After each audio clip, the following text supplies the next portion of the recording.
Absolutely. Literacy is indeed essential, and access to literacy in Indonesia is unfortunately so far not equal.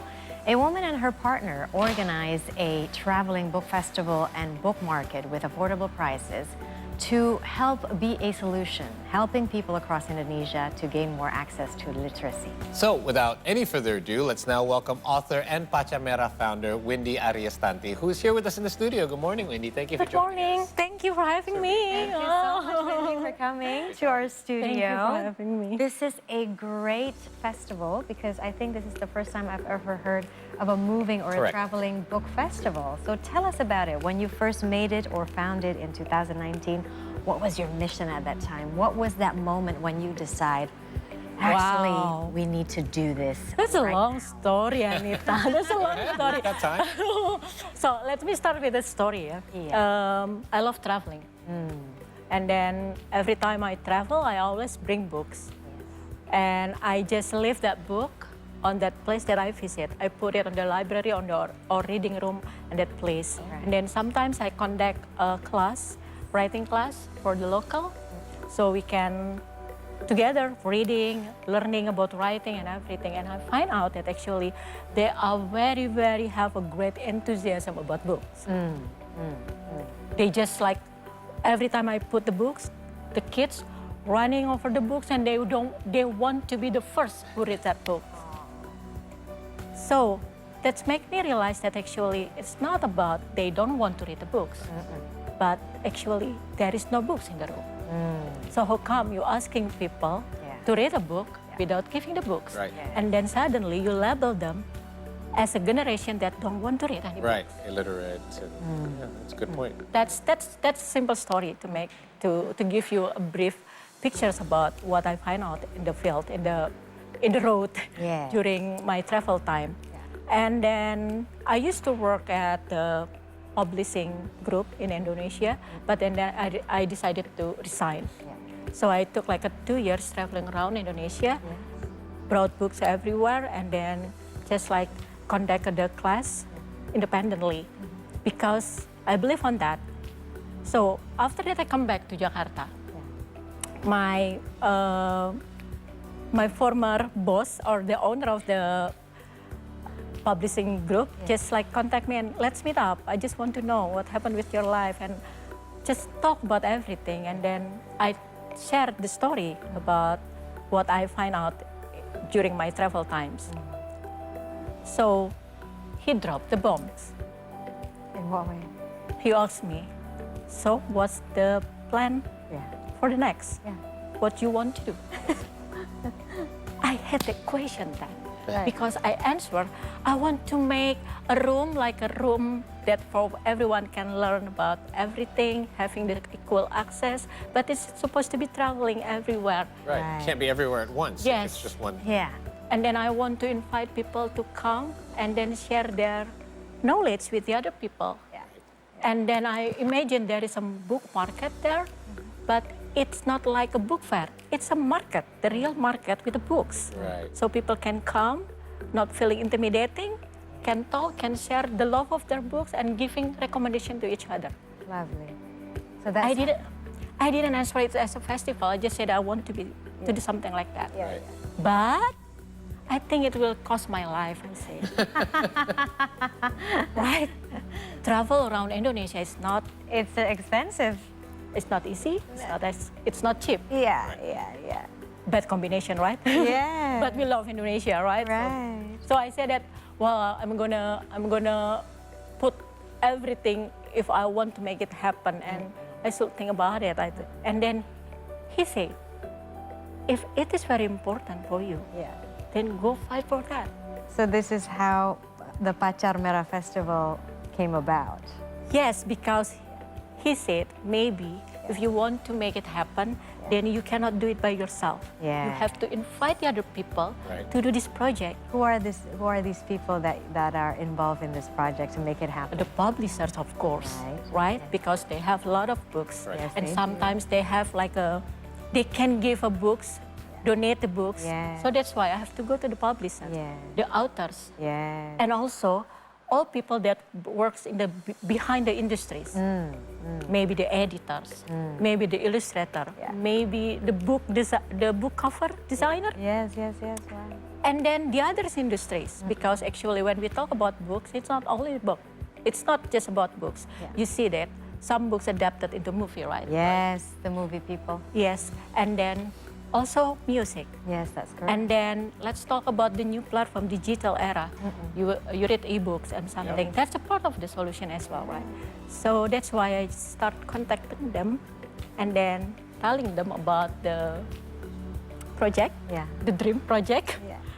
And I said that I need your help and I invite you to come to join me, but I can't give you anything because I don't have anything. Right. You mean when you said anything is like money, because when it comes to like big festivals like this, you need a lot of investment, financial investment. And actually, my first homework at that time is just find the place for the festival and for the book market. Yeah. So expensive. Every place just gives me the price. Yes. When I come to them, they just, this is the red card, the price, right? And then I just, wow, if I want to make like a 10 days festival, so I have to invest and spend money almost like a 500,000 million just for the place. Right. Yes. That doesn't make sense. Meanwhile, the problem is not about the place. The problem is about the access. And then I can do, and I have to allocate all the money just for the place. It doesn't make sense, right? I need and all.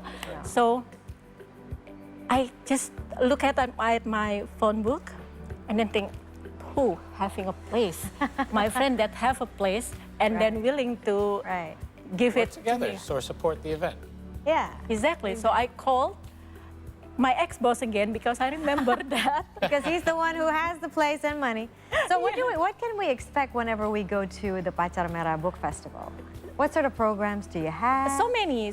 So that's why at the first time we do it in the warehouse, an abandoned building that my ex-boss. That's unique. Yeah. So that's why after that, he said that how come you make people coming to this abandoned place, right? So I'm gonna make a festival with a lot of program. Right.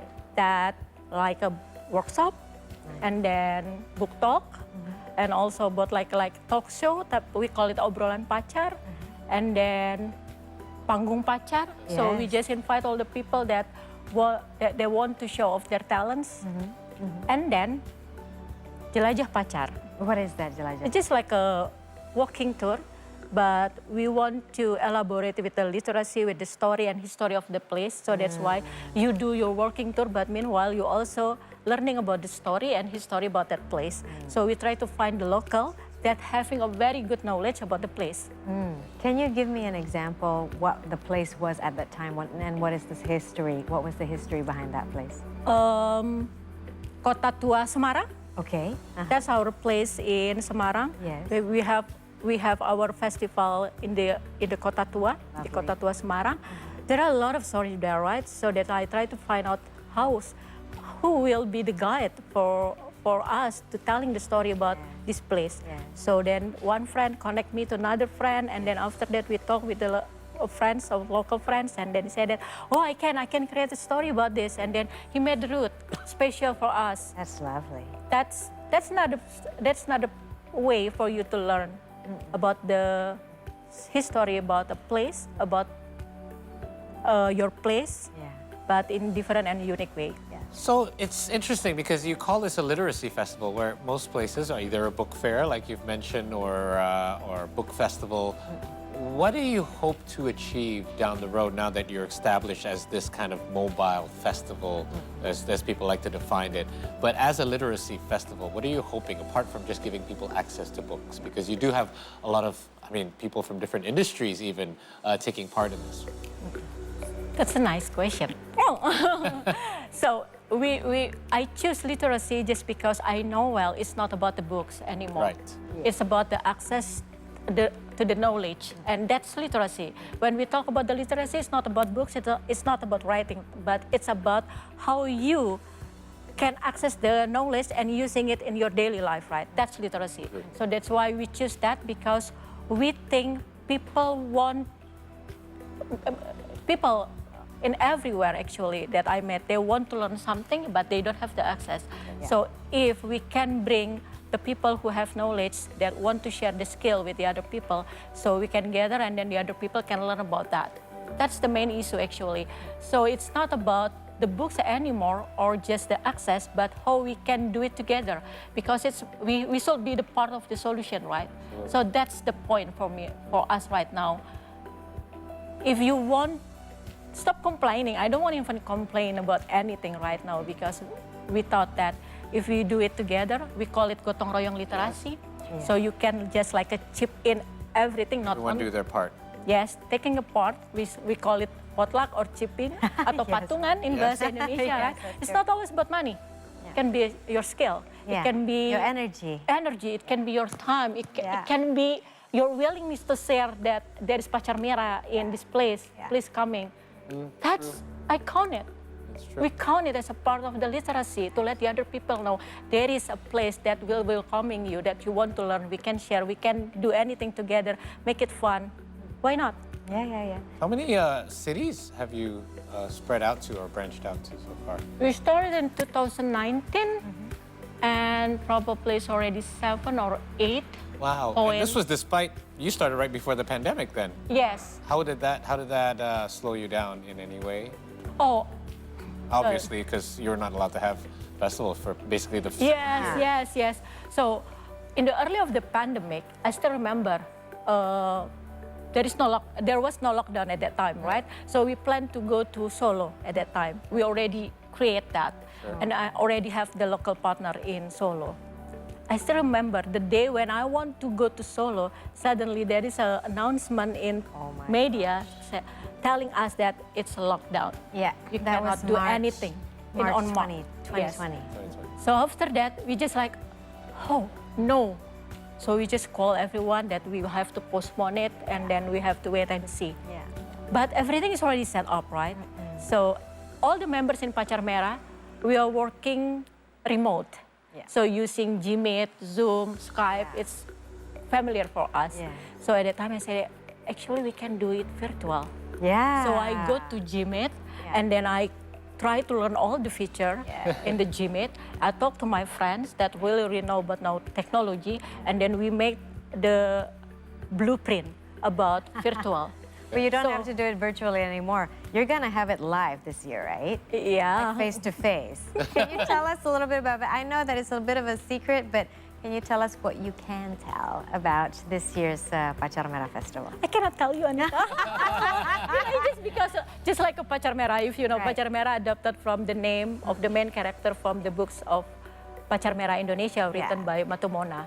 The character itself is just like very mysterious, Right. idealistic, Okay. having a strong belief in literacy, and can appear in anywhere. Oh, And that's why the unexpectedly. name was chosen. That makes sense. Exactly, oh Paul, you're smart.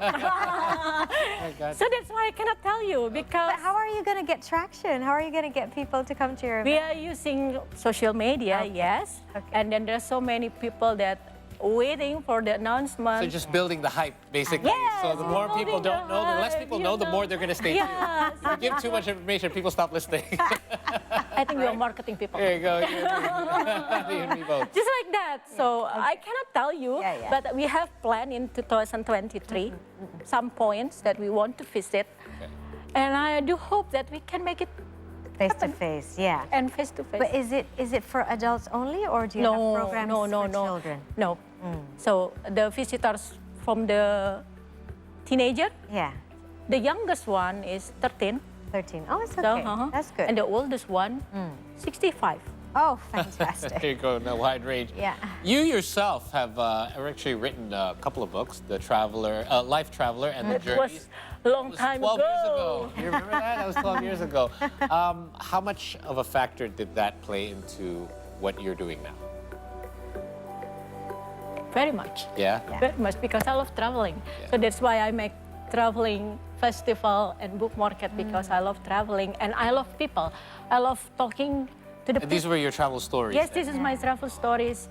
It is non-fiction, but using narrative way. Lovely. So that's we just talk. Almost like literary journalism. Yes, exactly. So this book, but it's 2010 or 2011. It was, It was a long time. yeah, but I love this baby always. Yeah. Well, you're a writer. You're definitely a bookworm, like some of us. I'm an here. editor as well. You're an editor as well. So, since we have this segment that is book talk, usually we would ask our guests to give us book recommendations. Okay. So it's like I know that you brought at least 4 or Tell 2 us about, here. yeah. Yeah. Tell us about these books. Which one would you like to recommend? But Okay. Why? This is what are they Indonesian- and why? these Indonesian writers, you know, and all published by independent publishers. Yeah. So Okay. first is Tutur Dedes. Tutur Dedes. Tutur Dedes. Supposed to be Tutur Dedes. Okay, by Okay, Amalia Yunus. by Amalia What Yunus. is it about? Doa and kutukan, prayers So and it's curse. fiction. It's a novel based on the historical moments about Singosari and Tumapel. If you ever heard about this story about that, but most of the time when we learn about the historical about the Singosari, is always from point of view the king, Right. Ken Angrok, right? Okay. Yes. Right. So this why this book just giving you the point of view of Candidates. the queen that having a very strong role in the history of this kingdom, but never have a chance to show her opinion. Why It's do you- muted It's muted. Why do Yes. you like this book? because you can see that Tutur Dedes as a woman having a very strong and sharp mind and very, very nice at manage and create strategy to win the war. She's very smart. She knows what she wants. And then she learns everything that when, as a queen, you don't have to do that. You just have to be beautiful, but they said no. Yeah. The things that can make you having power Yeah. is not about being beautiful, but being smart and Yes. know what you want. Yeah, and if you're smart and beautiful, that's a bonus. Right? Yeah, I there mean, you go. that's the beauty is bonus. I guess that's why it says blessing This and one. curse. So Yes, you can blessing and find an alternative to see Singosari from Tutur Dedes. It's very nice. Lovely. Okay. Thank you. What do you And got? then this one. What's that? Anak Asli? Anak asli. Anak Asli Mapi. Do you know Mapi? No. Tell us about it. That's the one of the district in Papua. Okay, I thought it was a tribe name, but yeah, okay, it's a district. That can be a tribe and also a All right. district in Papua. Why do you And like Anak Asli Asal Mapi from Casper? Aliandu. Aliandu. It is one of the, so you can see that it is 5 besar Kusala Sastra Katulistiwa. Yeah. So there is a award in Indonesia, Kusala Sastra Katulistiwa, and this is one of that, shortlisted. So you can learn about Mapi, people in Mapi, from this book, especially from the children. So you can see that actually children of Indonesia is not just like we see. Not only children from Java. Exactly. There are other islands. Okay. Indonesia. We have so Introduce many us to the- islands, So and then, many but islands. Papua, this is from Mapi, and you can learn the local wisdom from here. Kasper is the teacher in the Mapi area. What is And- the interesting thing that we can learn from the Mapi? Because this is like a mini story actually, Yeah. and then Kasper inspired by the student. Right. He is a teacher, Okay. but he thought that actually his students is the teacher for Oh, I see. himself. It's like my octopus teacher that you like so much. Yeah. And then you can find the local wisdom, especially when we talk about, right now, when we talk about wealth, Yeah. but richness, we thought that it's all about money, right? Right. How much money that you have, you can spend. Yeah. It's not. But It's the experience you have in life. so, the kids in Mapi telling you that actually when you have forests that can give you anything, whatever you need, yes.